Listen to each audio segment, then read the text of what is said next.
Eu quero convidar você a abrir a sua Bíblia. No livro de 1 João, eu quero que a Bruna coloque para nós aí o nosso alvo inicial. Isso, esse alvo ficou meio, mas eu acredito que você consiga ler. Nós estamos trabalhando em direção a um alvo e nós temos pregado sobre isso. Nós temos falado aqui na igreja sobre isso. O alvo que nós queremos alcançar é fundamentado em Atos capítulo 2, versículo 47, uma igreja que é relevante, uma igreja que caía na graça das pessoas, ou seja, uma igreja em que as pessoas eram bem-vindas, tinham contentamento em estar reunida com ela. Uma igreja em que Deus, o próprio Deus, ia acrescendo almas a ela.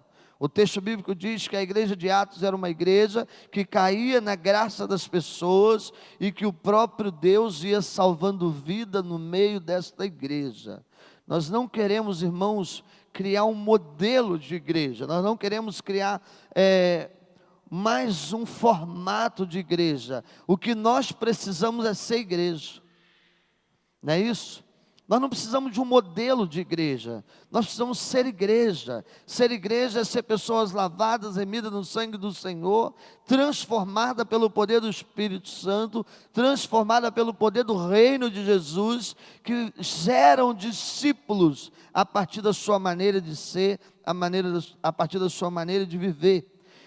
Primeiro sermão nós falamos sobre restaurar o relacionamento com Deus. Quando o homem se reencontra com Deus pela conversão, quando o homem volta à presença do Senhor depois da queda, depois do pecado, depois do distanciamento, esse é o primeiro passo para que alguém possa se dizer igreja, para que você possa se sentir igreja, para que você possa se sentir um servo, um discípulo. Você precisa restaurar o seu relacionamento com Deus. Isso se dá quando o homem ouve a pregação do Evangelho e arrepende-se dos seus pecados e se converte a Cristo Jesus. Na semana passada nós falamos sobre o crescendo em relacionamento com Deus. Nós restauramos o relacionamento e precisamos nos desenvolver neste relacionamento.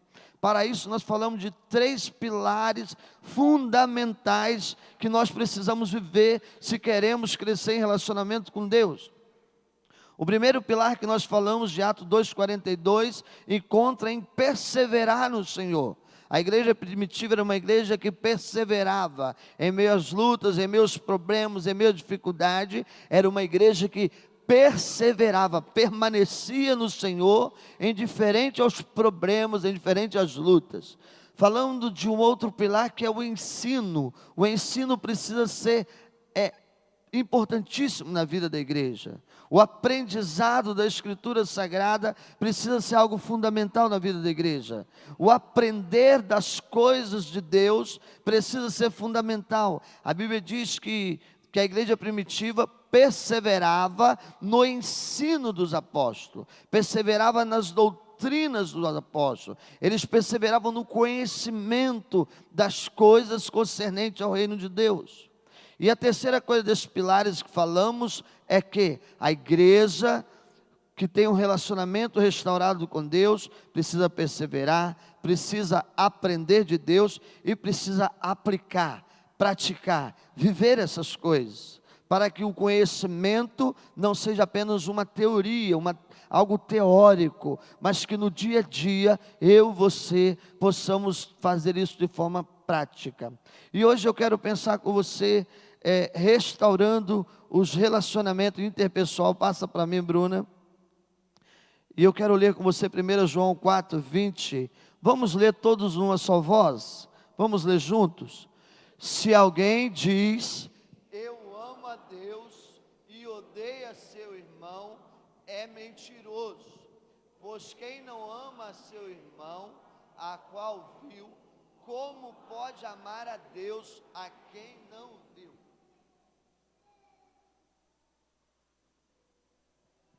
Quando falamos na semana passada sobre crescer em relacionamento com Deus, o último pilar que eu falei é da prática.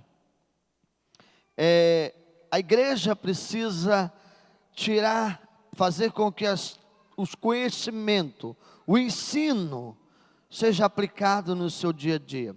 E esse texto nos leva a pensar, a restaurar os relacionamentos interpessoal. Passa para mim, Bruna, porque isso é algo fundamental para que as pessoas possam ver na prática tudo que nós sabemos e conhecemos a respeito de Deus. E a melhor forma que o mundo veja o nosso conhecimento de Deus é vendo nossa maneira de conviver com o outro, com as pessoas. Nós sabemos que o relacionamento interpessoal é um conceito da sociologia e a psicologia que significa relação entre duas ou mais pessoas. Esse relacionamento interpessoal é a minha maneira de me comportar diante do outro, é a maneira de eu lidar com o outro. E quando eu falo de lidar com o outro, irmãos, quando eu falo de restaurar o relacionamento interpessoal, é que somente pela cruz eu consigo reencontrar o outro. É somente pela cruz que eu consigo olhar pelo o outro na perspectiva cristocêntrica, que não faz julgamento, que não faz acusações, mas que simplesmente se dispõe a se relacionar. Quando nós não pensamos nessa perspectiva, nós pensamos numa perspectiva humana. E qual é o grande problema disso, irmãos? Qual é o grande problema disso? Que quando nós pensamos numa perspectiva humana, o relacionamento com o outro, nós sempre estamos colocando à frente nós e não o outro. Quando nós olhamos uma perspectiva cristocêntrica, nós vamos descobrir que Cristo sempre colocou o outro e não a si mesmo na frente. Porque se Cristo tivesse colocado si mesmo, Ele jamais iria para a cruz. Ele jamais teria morrido por mim, Ele jamais teria morrido por você. Ele jamais teria morrido, Ele jamais teria sofrido a dor do Calvário, porque o que fez Ele sofrer o Calvário foi olhar para nós e pensar o que seria de nós sem a sua ação de amor. Jesus não olha na perspectiva de si mesmo, mas do outro, da necessidade do outro, do que o outro precisa, do que o outro depende de mim. E nós só conseguimos restaurar o relacionamento interpessoal quando nós começamos a olhar o outro na perspectiva das suas necessidades. É interessante esse texto de João, porque quando nós olhamos esse texto nos leva a algumas reflexões profundas. E esse texto é uma manifestação prática daqueles que já se relacionaram com Deus e que estão perseverando na fé. Porque esse texto revela para nós, sabe o quê? Passa para a gente, Bruna. O fruto. Esse texto, ele nos coloca diante de uma reflexão a respeito do fruto que o Espírito produz da vida do homem. Quando eu não consigo me relacionar com o outro em toda a dimensão, e quando eu falo em toda a dimensão, irmão, às vezes nós pensamos em relacionamento, e eu penso só naquele papo que eu tenho dia a dia com o pastor Jailton, né? Naquela conversa amigável, no cafezinho, ou nos problemas, mas eu não consigo olhar para o outro num todo. Por exemplo, quando eu penso no outro numa perspectiva cristocêntrica, querendo produzir fruto de edificação, de crescimento na vida dele, eu penso na sua totalidade. Por exemplo, quando eu lido com o meio ambiente, e o pastor e o Afrânio, junto com o Toniel, falaram de forma muito precisa para a ação social na quinta-feira. Eu até disse, Toniel, essas palestras têm que subir lá para cima, porque a igreja precisa ouvir dessas coisas.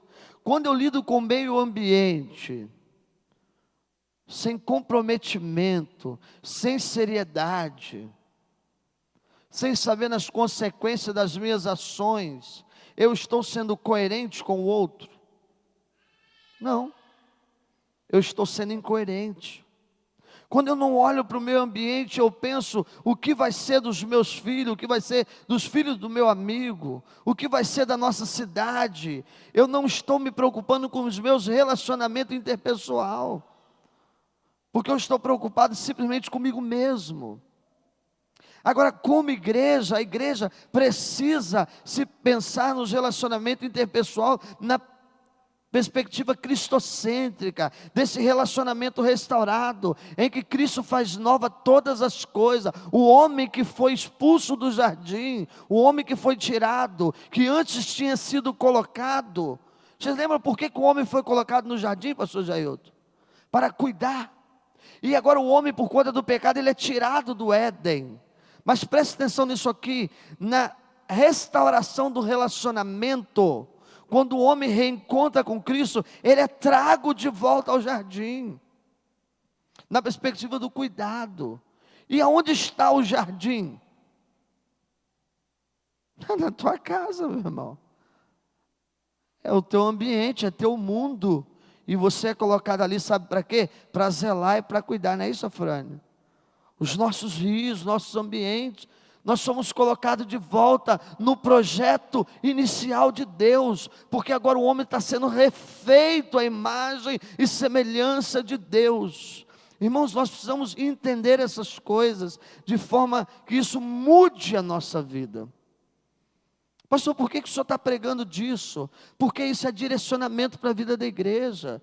Nós precisamos, para que nós cheguemos a ser uma igreja relevante, que caia na simpatia das pessoas, que Cristo comece a salvar de maneira natural vidas, nós precisamos entender esse processo. E tudo isso é processo de salvação, de santificação, é processo cristão. Quando nós falamos do fruto, dentro desse texto de 1 João, que ele diz que é impossível dizer que amamos a Deus se não amamos a quem estamos convivendo, nós também olhamos que em Mateus 7,16, Jesus vai dizer assim: vocês os reconhecerão por seus frutos. Pode alguém colher uvas de um espinheiro ou figo de ervas daninhas? Jesus está falando que nós vamos conhecer quem? Pelos frutos. Quem realmente foi restaurado. Quem realmente restaurou o relacionamento com Deus, lá do início. Leia o primeiro, alguém pode ler para mim o texto de 1 João que nós estamos lendo, capítulo 4, versículo 1, apenas a primeira parte.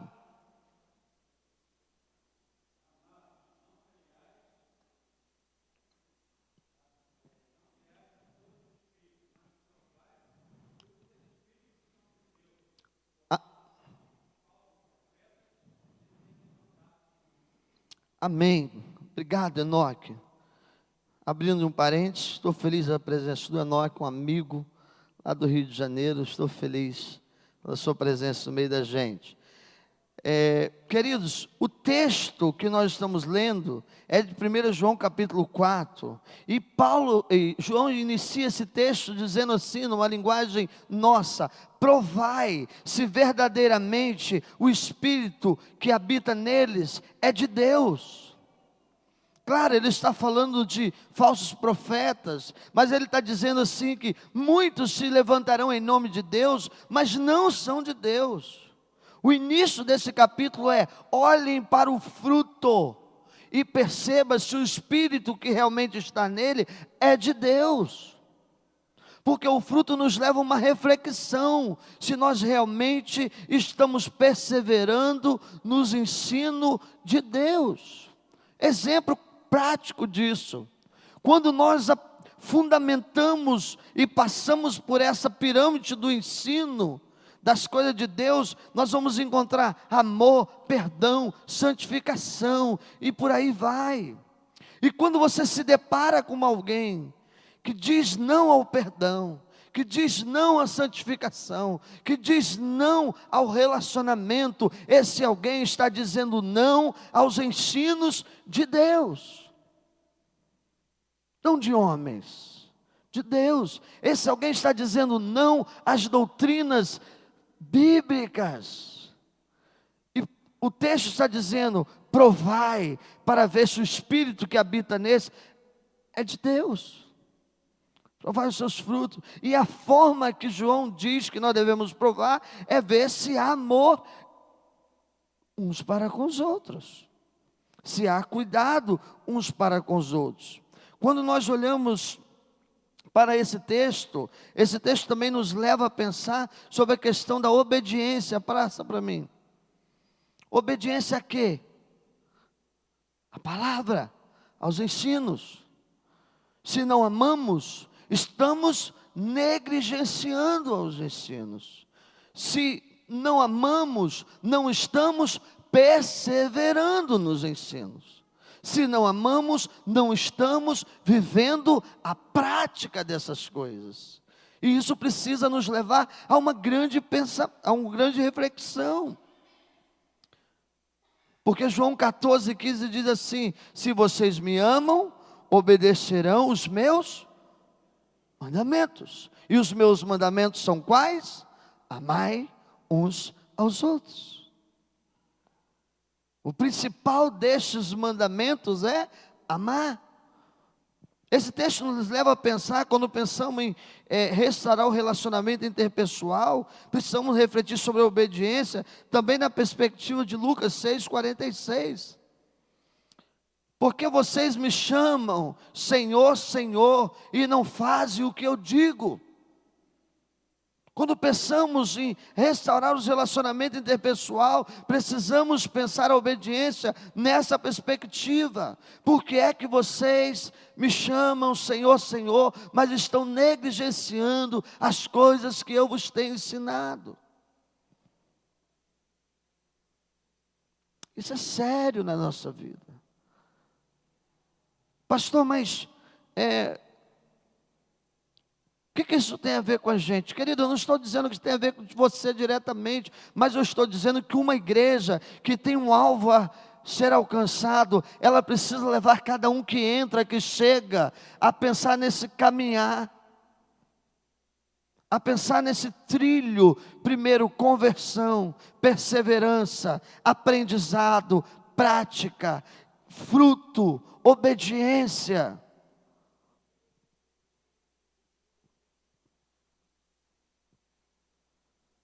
1 João 5,3, porque nisso consiste o amor de Deus, em obedecer aos seus mandamentos, e aos seus mandamentos não são pesados. Irmãos, não é pesado o que Deus está nos pedindo, é simples.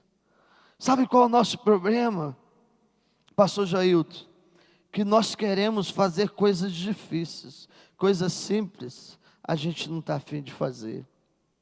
A gente quer fazer uma grande obra, um grande evento, nós queremos fazer uma grande promoção, nós queremos fazer um grande culto, queremos fazer um grande congresso, queremos fazer um grande acontecimento, e esse negócio dá trabalho. Quem já promoveu um grande congresso, um retiro, um encontro, esse negócio dá trabalho.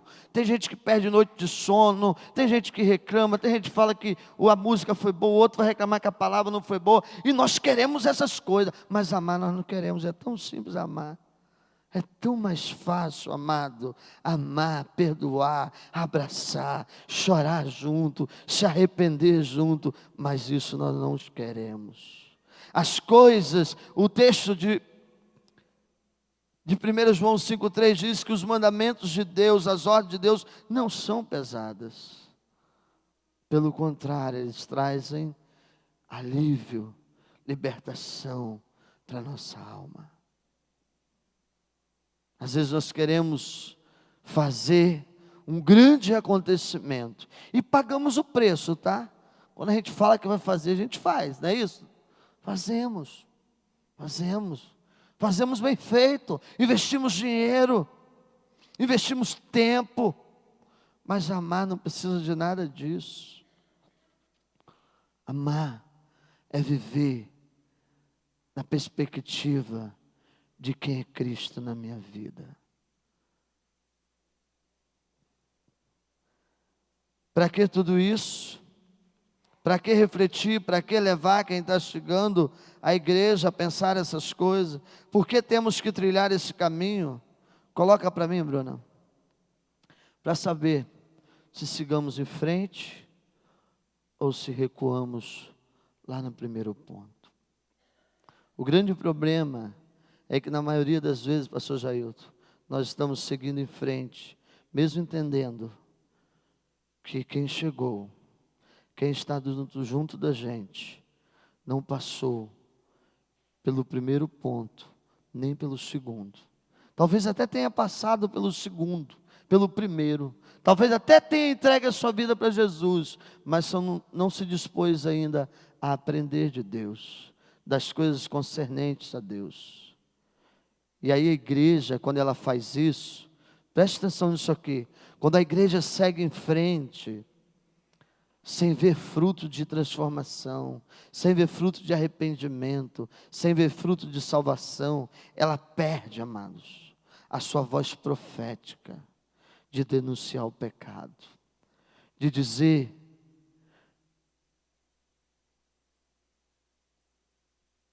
a grande mensagem que a igreja primitiva pregava, reveladas em muitos textos, como Atos 3,19, arrependei-vos e convertei-vos, arrependei-vos e convertei-vos ao Senhor, confessai os vossos pecados ao Senhor, para que sejais sarados. O grande problema é que na maioria das vezes nós queremos seguir em frente, sem pensar se quem está ao nosso lado realmente já teve o seu relacionamento restaurado com Deus. Se realmente a pessoa que está ao nosso lado já aprendeu sobre Deus, já tem condições de ver essas coisas de forma prática. Ainda que a gente não contemple nenhum fruto de arrependimento na vida da pessoa, mas para que a igreja mantenha em seu rol de membro o número que ela acha ideal, ela deseja seguir em frente. A bem verdade que nós precisamos seguir em frente, sim. Nós precisamos caminhar, sim. Nós precisamos avançar, sim, mas sem perder a voz profética de dizer: arrependei-vos e convertei-vos ao Senhor, porque é chegado o reino de Deus. Porque o reino de Deus que chegou neste lugar é para pessoas separadas, que nasceram de novo, que foram transformadas pelo poder do Espírito Santo.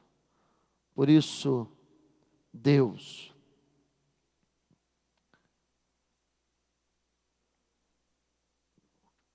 que é um Deus missionário, que é um Deus que caminha em direção à nação caída,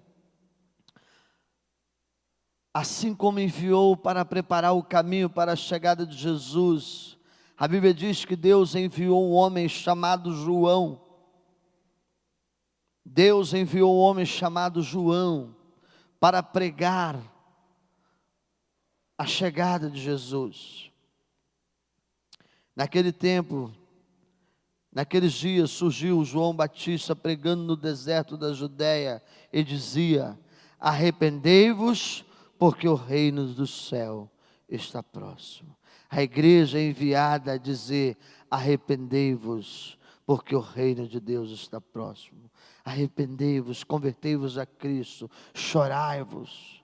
Muitas pessoas querem se ingressar à igreja de Cristo Jesus.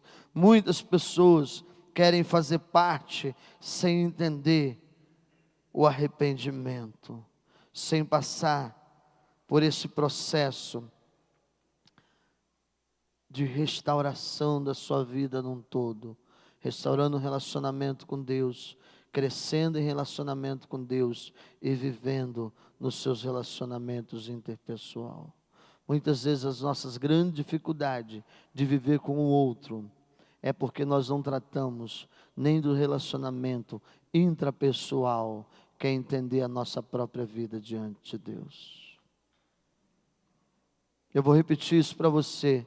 A nossa grande dificuldade nos relacionamentos interpessoal é por não compreendermos os nossos relacionamentos intrapessoal, que é como está a nossa vida diante de Deus. E a igreja precisa levar você a refletir como está a sua vida diante de Deus. A igreja tem essa responsabilidade, eu tenho essa responsabilidade, o seu discipulador tem essa responsabilidade, a pessoa que caminha com você, que é salva em Cristo Jesus, tem a responsabilidade de levar você a uma avaliação, como está a sua vida pessoal com Deus.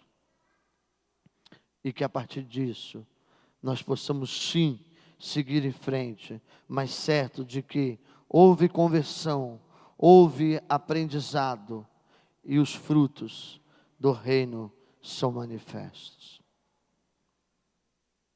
Que frutos, ou que fruto tem sido visto através dessa igreja, que há 79 anos tem se reunido neste lugar? Que fruto podemos contemplar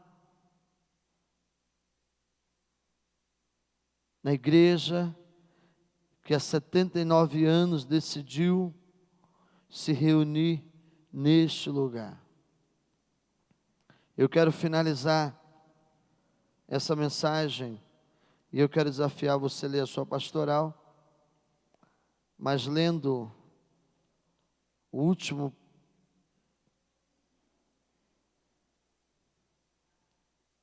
ou antepenúltimo parágrafo da pastoral que eu escrevi, que diz assim: este ano a Igreja Batista celebra os 79 anos, instituída e organizada nessa comunidade, mas é necessário celebrar na perspectiva das sementes que aqui foram semeadas, lembrando-se dos que com lágrimas saíram a semear, mas voltaram cantando, cheios de alegrias, trazendo em seus braços os feixes da colheita, vendo em cada fruto uma nova igreja que nasce da igreja, que se perde em seu calendário de vida, contemplando os frutos que nascem e os frutos que se eternizam, dando-nos motivo para celebrar todos os dias, podendo celebrar a igreja que tem dias de vida, meses ou anos, mas que nasceu para ser eterna, pois o eterno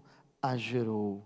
Esta é a igreja dos que tiveram seus relacionamentos restaurados com Cristo Jesus. Feche seus olhos, querido. Deus santo e poderoso, nós queremos como igreja trilhar, ó Deus, a direção do Senhor. Que o Senhor dê convicções aos teus filhos, ó Pai, sobre a nossa caminhada, sobre a proposta que o Senhor tem sobre nós nesse momento. Tempo em que nós, ó Deus, estamos celebrando 79 anos, que nos reunimos como instituição neste lugar. Mas, ó Deus, podemos ver todo dia nascendo uma nova igreja. Todos os dias podemos contemplar pela obra do Teu Espírito Santo, ó Pai, a igreja se eternizando em seus frutos. Que essa seja a igreja que realmente mova os nossos corações. Poder vidas sendo salvas, vidas sendo transformadas pelas sementes que são lançadas, ó Deus, através dos dispenseiros da palavra que o Senhor, Deus, outrora permitiu viver esses dias aqui nesta igreja.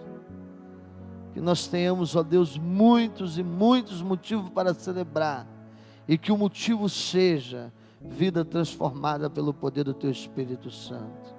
Nos dê condições, como igreja de Jesus, de vivenciar e evidenciar, ó Deus, aquilo que sabemos sobre os Teus ensinamentos.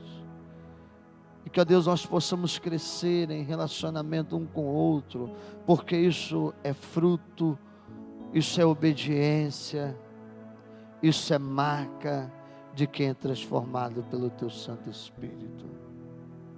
Que nós possamos, ó Pai, não nos iludir com espíritos que não vêm do Senhor, mas que nós possamos olhar para nós e dizer: Senhor, nos ajuda a viver como filhos Teus, e que o Espírito que habita em nós seja o Espírito do Senhor, e que nós nos confrontemos diariamente pela Tua palavra, para sermos uma igreja relevante, que caia na graça do povo. Obrigado, Deus, pelas famílias reunidas neste lugar, pelos lares aqui representados, por todos que aqui estão. Nós te damos graça, em nome de Jesus. Amém e amém.